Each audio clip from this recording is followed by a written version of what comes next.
Hi friends, welcome to lucky Lakshmi channel. అందరూ బాగున్నారండి? నేను కూడా బాగున్నాను. నేను పప్పు పాలకూర చేస్తున్నానండి. దానికి కావాల్సిన పదార్థాలు తయారు చేసే విధానం ఒకేసారి చూపిస్తాను చూడండి. అలాగే ముందుగా ఒక 20 రూపీస్ పాలకూర తీసుకొని బాగా కడుక్కొని పక్కన పెట్టుకున్నానండి. ఒక 3 టమాటా, ఒక ఉల్లిపాయ, 6 పచ్చిమిర్చి కూడా తీసి కడిగేసి పెట్టుకున్నాను. అలాగే కుక్కర్ తీసుకొని దాంట్లో 2 గ్లాసులు పప్పు వేసుకొని అది కడుక్కున్నాక ఒక 5 గ్లాసులు వాటర్ పోసుకుంటున్నానండి. 1 స్పూన్ పసుపు, 1 స్పూన్ కారము, ఒక 1/2 స్పూన్ ఆయిల్, టమాటా ముక్కలండి కట్ చేసి వేసుకుంటున్నాను. అలాగే ఒక ఉల్లిపాయ కూడా కట్ చేసి వేసుకుంటున్నానండి. పచ్చిమిర్చి కూడా వేసేస్తున్నాను. అలాగా పాలకూర కడిగి పెట్టుకున్నాను కదండి, అది సన్నగా తరిగి అది కూడా వేసేస్తున్నానండి. ఒకసారి బాగా కలుపుకొని కుక్కర్ మూత పెట్టి విజిల్ పెట్టి స్టవ్ వెలిగించుకున్నాక ఒక 4 విజిల్స్ వచ్చే వరకు పెట్టుకోవాలండి.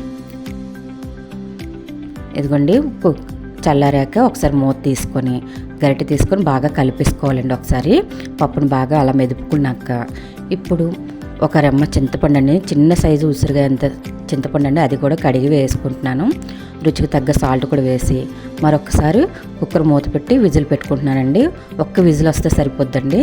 చాలా కమ్మగా రుచిగా వస్తుందండి పప్పు అయితే. ఇలా చింతపండు వేసి ఒకసారి ట్రై చేయండి. ఇదిగోండి, అడుగు పట్టకుండా చూసుకోవాలండి, మాడిపోకూడదు.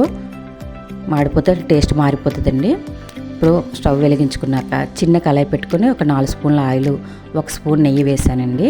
అది కరిగాక ఒక 1/2 స్పూన్ మినపప్పు, ఒక 1/2 స్పూన్ శనగపప్పు, ఒక 1/2 స్పూన్ జీలకర్ర వేసి 1 స్పూన్ ఆవాలు, ఒక 6-7 ఎండుమిర్చి, అలాగే దంచి పెట్టుకున్న 4 వెల్లుల్లి రెబ్బలు, ఒక 2 రెమ్మల కరివేపాకు, 1 స్పూన్ ఇంగువ కూడా వేసి పోపుని దోరగా వేయించుకోవాలండి. ఇప్పుడు పప్పులో వేసేసుకుందాము. ఇదిగోండి, పప్పులో వేసుకొని ఒకసారి బాగా కలుపుకుని పెట్టుకోవాలండి. ఎంతో రుచిగా కమ్మగా రావాలంటే చిన్న చింతపండు వేసి పప్పును చేసుకోండి. పప్పు పాలకూర చాలా రుచిగా కమ్మగా ఉంటుంది. ఒక బౌల్ తీసుకుని దాంట్లో కూడా వేసుకొని చూపిస్తున్నానండి. ఈ వీడియో నచ్చితే లైక్ ఇవ్వండి. కొత్తవారు ఎవరైనా చూస్తుంటే సబ్స్క్రైబ్ చేసుకోండి. పక్కనే ఉన్న బెల్ ఐకాన్ క్లిక్ చేయండి. మంచి మంచి కుకింగ్ వీడియోస్తో మీ ముందుకు వస్తూ ఉంటాను.